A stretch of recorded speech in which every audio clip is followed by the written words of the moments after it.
So have you ever really thought about how your software actually talks to your hardware, to get anything done?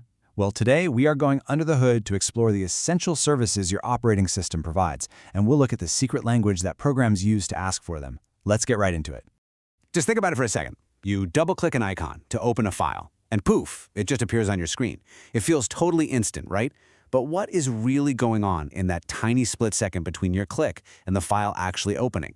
We're about to take a journey right from that click down through all the layers of the operating system to find out exactly what happens. Okay, so our journey starts at the layer we all know best, the surface. This is the user interface, or UI, and it's basically the main way that we, the users, tell the operating system what to do. Now, there are really two main ways we can interact. On the left, you've got the graphical user interface, the GUI. This is the visual, point-and-click, windows and icons world that most of us are used to on Windows or macOS. And on the right, you've got the classic command line interface, or CLI. This is where you interact by typing very specific text commands into a shell. So, which one's better?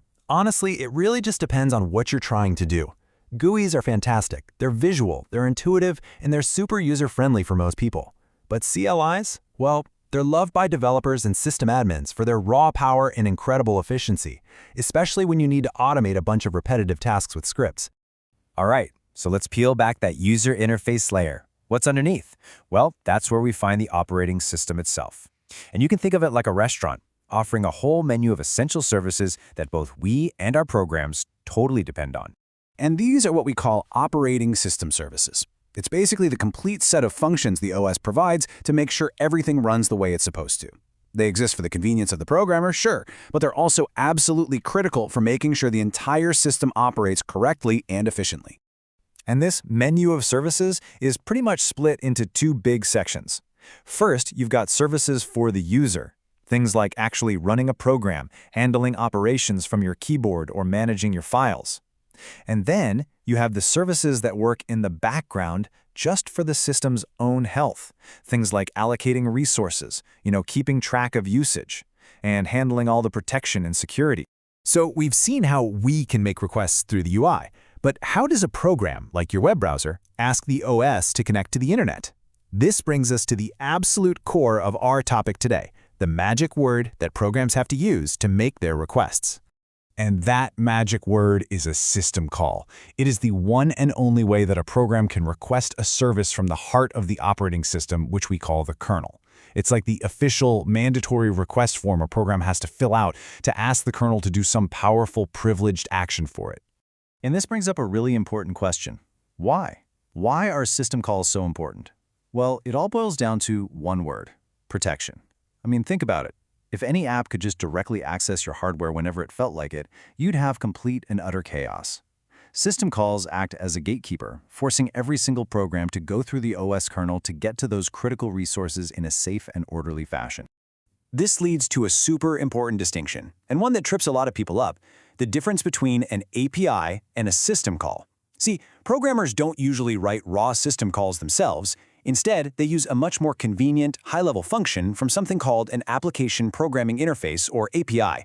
That API function, then behind the scenes, is what calls the actual low-level system call that the OS kernel can understand and act on. So how does that handoff actually work? It's kind of like a quick three-step dance. First, the program triggers a special kind of software interrupt called a trap. This immediately switches the processor from the restricted user mode where your apps live to the all-powerful kernel mode. Second, the kernel checks the request and then executes the service. And finally, it switches right back to user mode, returning control and any results back to the program. It's a brilliant way to maintain a secure boundary. The real power of this whole system is just its sheer breadth. I mean, system calls make up this huge catalog of requests that cover, and I mean this literally, everything a computer does. Just take a look at these major categories. You've got everything from process control, starting or ending a program, to file management, requesting a device like a printer, getting the system time, and of course communication over a network.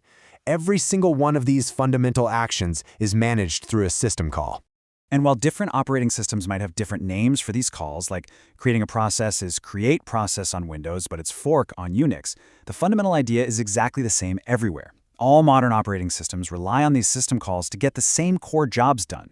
So here's the bottom line. That simple click to open a file it kicks off an entire invisible conversation. It's a rapid-fire dialogue of system calls, happening in microseconds between your applications and the operating system kernel. And that conversation is what powers literally every single meaningful thing your computer does.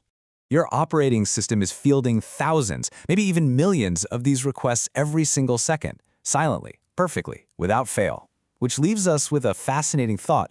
What would happen if that invisible conversation just stopped? Your computer wouldn't just be slow, it would be a silent, completely useless box.